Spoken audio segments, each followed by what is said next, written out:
안녕하세요. 최선 전도사입니다. 오늘 소품을 하나 준비했는데요. 여기 물통에 물이 담겨 있습니다. 여러분, 이 물통은 반이 비어 있나요? 아니면 반쯤 차 있나요? 어떤 사람은 살아가는 동안 여기 빈 공간, 자신에게 없는 것에 초점을 맞춥니다. 뭐가 잘못됐는지, 자신에게 없는 것과 하나님께서 주시지 않은 것을 끊임없이 바라봅니다. 반면 어떤 사람은 자신이 가지고 있는 것, 이미 주어진 것에 초점을 맞춥니다. 그리고 모든 사람의 삶에 나름의 부족함이나 모자람이 있음을 받아들입니다. 내게 있는 것과 내게 없는 것 중에서 여러분의 시선은 주로 어디로 향하고 있나요? 한번 돌아보면 좋겠습니다. 우리에게 닥치는 사건들은 통제할 수 없지만 우리가 100% 통제할 수 있는 것이 있습니다. 바로 어디에 집중하느냐입니다. 지금 여러분이 맞닥뜨린 힘든 사건은 무엇인가요? 그리고 여러분은 어디에 집중하고 있나요? 과학적으로 비교적 검증이 많이 된 상담 이론 중에서 인지치료, Cognitive Therapy라는 게 있습니다. 이름대로 심리치료에서 인지, 생각의 역할을 강조하는 접근입니다. 인지치료의 가장 기본적인 전제는 어떤 사건 자체가 직접 우리에게 부정적인 감정을 주는 게 아니고 그 사건을 보는 우리의 시각이, 관점이 감정을 발생시킨다는 겁니다. 우리에게 문제가 되는 마음 상태들, 예를 들어 우울이나 불안 등이 외부 사건 자체보다 결국 우리 생각, 그 사건을 바라보는 우리 관점에 의해서 만들어짐을 강조합니다.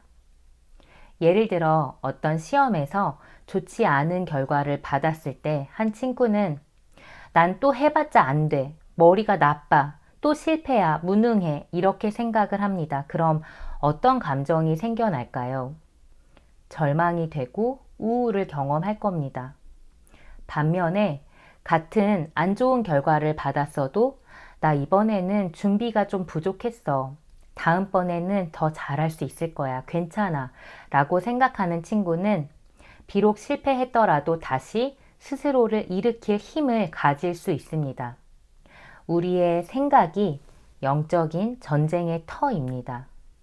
오늘 기쁨의 비밀 두 번째 설교에서는 이 생각의 전쟁터에서 승리하는 비결을 바울로부터 배워보려고 합니다.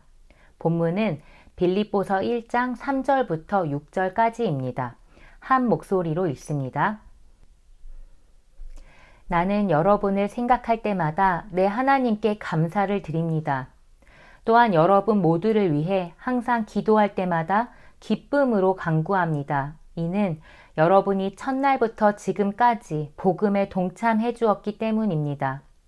여러분 안에서 선한 일을 시작하신 분이 그리스도 예수의 날까지 그 일을 성취하실 것을 나는 확신합니다. 여러분, 이 편지가 어둡고 습한 차가운 감옥에서 쓰여진 편지처럼 느껴지나요?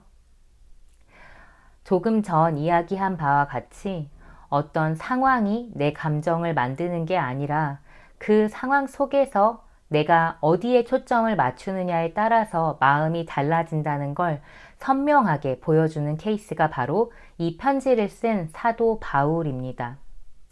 삶에서 우리에게 일어나는 사건들이 전부가 아닙니다. 우리가 어떤 어려운 상황을 만나게 될지는 통제할 수 없더라도 우리가 무엇에 집중할 수 있는지, 무엇에 집중할지는 100% 통제할 수 있습니다. 지난 설교에서 나눈 것처럼 사도 바울은 지금 로마의 감옥 안에 있습니다. 그에게는 분명한 콜링, 소명이 있었습니다. 이방에 복음을 전하는 것이었습니다.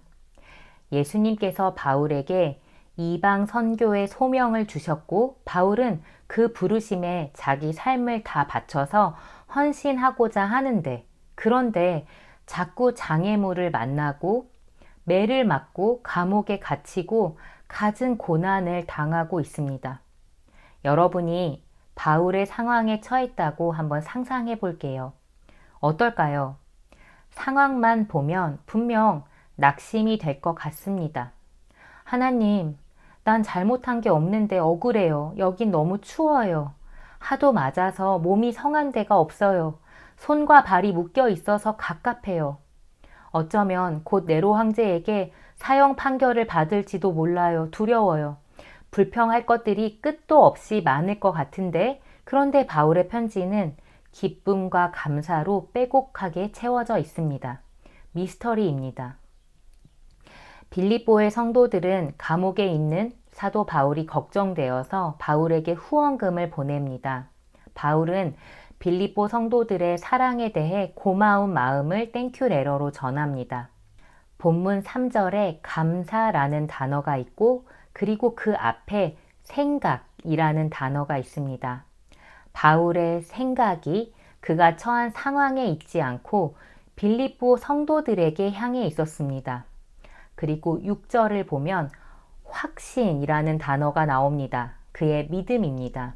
그는 감옥 안에서도 우리 안에서 선한 일을 시작하신 분이 그리스도 예수의 날까지 그 일을 분명 성취하실 거라고 확신하고 있었습니다. 그의 생각은 그가 처한 상황에 머무르지 않고 눈에 보이지 않아도 우리 안에서 계속 선한 일을 이루고 계신 분께 하나님께 바울은 집중하고 있었습니다. 객관적으로 바울이 처한 상황은 좋지 않습니다. 그런데 그 상황이 바울의 마음을 감히 주장하지 못합니다. 바울은 자신의 생각을 상황에 내어주지 않았습니다. 어떤 막막한 상황에서도 그의 생각은, 바울의 생각은 예수 그리스도께 향했고 그의 초점은 그에게 없는 게 아니라 그에게 있는 것, 그가 받은 사랑, 그리고 로마의 식민지인 빌립보에서 하나님께서 시작하신, 이루고 계신 선한 일에 그의 시선이 향해 있었습니다. 그래서 바울은 여러분을 생각할 때마다 감사합니다. 여러분을 위해 기도할 때마다 기쁩니다. 라고 고백하는 것입니다. 본문 6절에서 바울은 그를 걱정하는 빌립보 성도들을 오히려 위로하고 격려합니다. 바울의 상황은 하나님 뜻대로 살려고 하는데, 살고 싶은데 계속 길이 막히고 잘못 없이 억울하게 맞고 갇히고 하는 상황들이 연이어 이어지는 속에서도 이 모든 걸 다스리고 그 안에서 선한 일을 계속 이루고 계신 하나님의 주권을 바울이 선포합니다. 그래서 그를 걱정하는 빌립보 성도들을 오히려 위로하고 격려합니다. 그렇기에 이 편지는 도저히 감옥에 갇힌 사람이 쓴 것처럼 느껴지지가 않습니다. 기쁨과 감사, 그리고 성도들을 향한 사랑으로 가득합니다. 바울의 생각은 상황을 넘어서 하나님께로 가 있었습니다.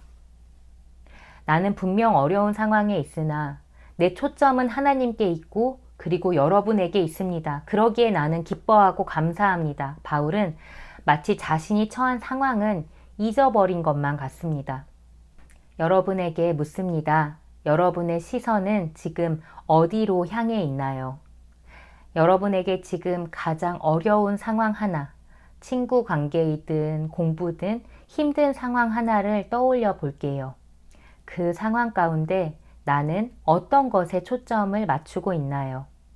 아까 물통에서 내가 이미 가지고 있는 물, 나를 응원하고 사랑해주는 사람들, 또 내가 이전에 잘 이겨낼 수 있었던 경험들, 내 삶에 하나님께서 베푸시는 은혜들, 예를 들면 하나님, 건강을 주셔서 감사합니다. 하나님 오늘도 아프지 않아서 감사합니다. 걷고 뛸 수 있어서 감사합니다. 내 의지대로 움직이는 몸을 주셔서 감사합니다. 볼 수 있어서, 들을 수 있어서 감사합니다. 잘 자고 쉬고 또 새 아침을 맞게 해주셔서 감사합니다. 음식을 맛있게 먹을 수 있음에 감사합니다. 가족을 주셔서 감사합니다. 예배하게 해주셔서 감사합니다. 교회와 공동체를 주셔서 감사합니다. 그리고 무엇보다 하나님, 내 죄를 용서해 주셔서 감사합니다. 내 아버지가 되어 주셔서 감사합니다. 성령님, 언제나 나와 함께 하심에 감사합니다. 여러분이 반이나 차 있는 물에 집중하면 감사 제목을 찾는 것이 그리 어렵지 않습니다. 여러분, 마음이 가라앉고 내 상황이 무겁게 어깨를 짓누르는 것처럼 느껴지는 날, 감사한 것들을 한번 리스트업 해보세요.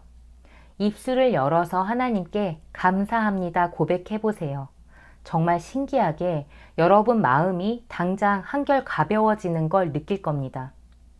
우리 마음이 놀랍게 밝아지고 편안해지는 걸 그 순간 경험할 겁니다. 이것이 어떤 상황에 처해도 기뻐할 수 있는 비밀입니다. 내 상황이 뜻대로 잘 풀리면 행복하고, 내가 원하는 대로 풀리지 않으면 우울해하고, 상황에 따라 마음이 왔다 갔다 오락가락 계속 반복하는 게 아니라, 상황이 잘 안 풀려도 내가 생각을 선택할 수 있습니다. 내 생각을 선택할 힘이 여러분에게 있습니다. 하늘 아버지를 기억하고 내게 주신 은혜, 물통에 아직 찰랑찰랑 차 있는 물을 기억하기 바랍니다. 나를 아껴주는 사람들, 나를 도와주는 가족들이 있습니다. 그리고 고난과 아픔마저도 내게 유익한 것으로, 선한 것으로 놀랍게 역전을 시키시는 능력의 아버지께서 우리 가운데 끊임없이 일하고 계십니다.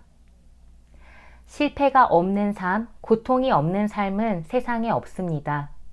살면서 때로 두려움을 주는 사건들을 만납니다. 그 사건 자체를 우리가 통제할 수는 없습니다. 그러나 그 사건을 바라보는 시각, 우리의 생각을 어디에 집중할 것이냐는 여러분이 통제할 수 있습니다. 여러분이 선택할 수 있습니다.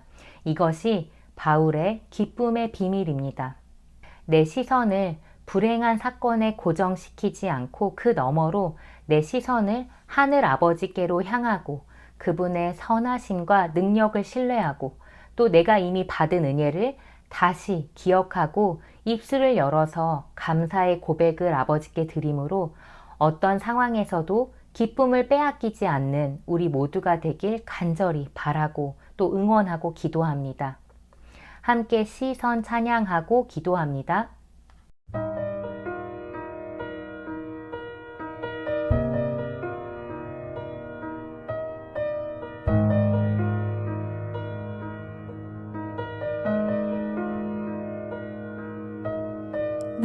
내게로부터 눈을 들어 주를 보기 시작할 때 주의 일을 보겠네. 내 작은 마음 돌이키사 하늘에 꿈꾸게 하네. 주님을 볼 때 내게로부터 눈을 들어 주를 보기 시작할 때 주의 일을 보겠네. 내 작은 마음 돌이키사 하늘에 꿈꾸게 하네. 주님을 볼 때 모든 시선을 주님께 드리고 살아계신 하나님을 느낄 때 내 삶은 주의 역사가 되고 하나님이 일하기 시작하네.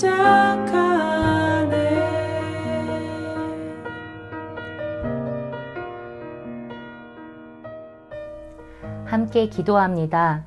좋으신 아버지 하나님, 예수 그리스도 안에서 우리가 하나님을 아버지 하고 부르며 나아가게 하신 은혜에 감사드립니다. 사랑받을 자격이 전혀 없던 우리를 거룩하게 하기 위해서 하나뿐인 아들을 치신 그 사랑을 우리가 받았습니다. 그런데 그 사랑을 우리가 곧 잊어버리고 내게 일어난 나쁜 사건들에 집중하고 불평하고 우울해하는 우리의 미련함과 연약함을 아버지 불쌍히 여기사 용서하여 주시옵소서. 내가 받은 사랑, 내가 받은 은혜를 다시 기억하기 원합니다. 우리 각자에게 마음을 무겁게 하는 상황들이 있습니다. 모든 짐들을 하늘 아버지의 손에 이 시간 맡겨드립니다. 그리고 우리의 시선을 들어 예수 그리스도를 바라봅니다. 예수님, 우리 마음과 생각을 다스리시고 세상이 알 수 없는 평안과 기쁨으로 충만케 하여 주시옵소서.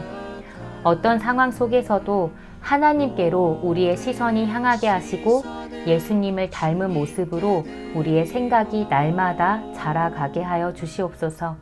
우리를 사랑하시되 끝까지 사랑하시는 우리 주 예수 그리스도의 이름으로 기도합니다. 아멘. 사는 주의 나라가 되고 하나님이 일하기 시작하네. 광고합니다. 이번 주 목요일부터 주일까지 중고등부 여름 이벤트가 초대교회 교육관에서 열립니다. 목, 금 저녁 시간, 토요일, 일요일 오후 시간에 열리는데 시간 되는 친구들 많이 참석하기 바랍니다. 두 번째 광고입니다. FJM 찬양팀을 새로 모집하고 있습니다. 12학년 선배들이 졸업하면서 빈자리가 큰데요. 찬양팀에 중등부 학생들이 제법 신청해 주어서 반갑습니다. 새 찬양팀을 위한 첫 온라인 모임이 7월 14일 수요일 저녁 8시에 줌 미팅으로 진행됩니다. 찬양팀에 관심 있는 친구들은 누구나 접속해 주기 바랍니다. 줌 미팅 아이디와 비번은 아래와 같습니다. 마지막 슬라이드입니다. 오늘 빌립보서 1장 말씀 통해서 사도 바울의 기쁨의 비밀을 함께 배웠습니다. 스몰 그룹을 위해 말씀과 관련된 3가지 질문을 준비했습니다. 첫째, 내게 있는 것과 내게 없는 것 중에서 내 시선은 주로 어디를 향하고 있나요? 한번 돌아보고 솔직하게 나눠보면 좋겠습니다. 둘째, 감옥 안에서 바울의 생각은 어디로 향하고 있었나요? 그가 어둡고 차가운 감옥에서도 계속 기억하고 집중했던 것이 무엇인지 오늘 본문에서 찾아보기 바랍니다. 마지막으로 우리가 일상에서 누리고 있는, 당연히 내 것처럼 누리고 있는 것들을 새로운 눈으로 다시 바라보고 하나님께 감사의 고백을 드릴 수 있는 시간 되기 바랍니다. 여러분의 삶을 진심으로 응원합니다. 고맙고 사랑합니다.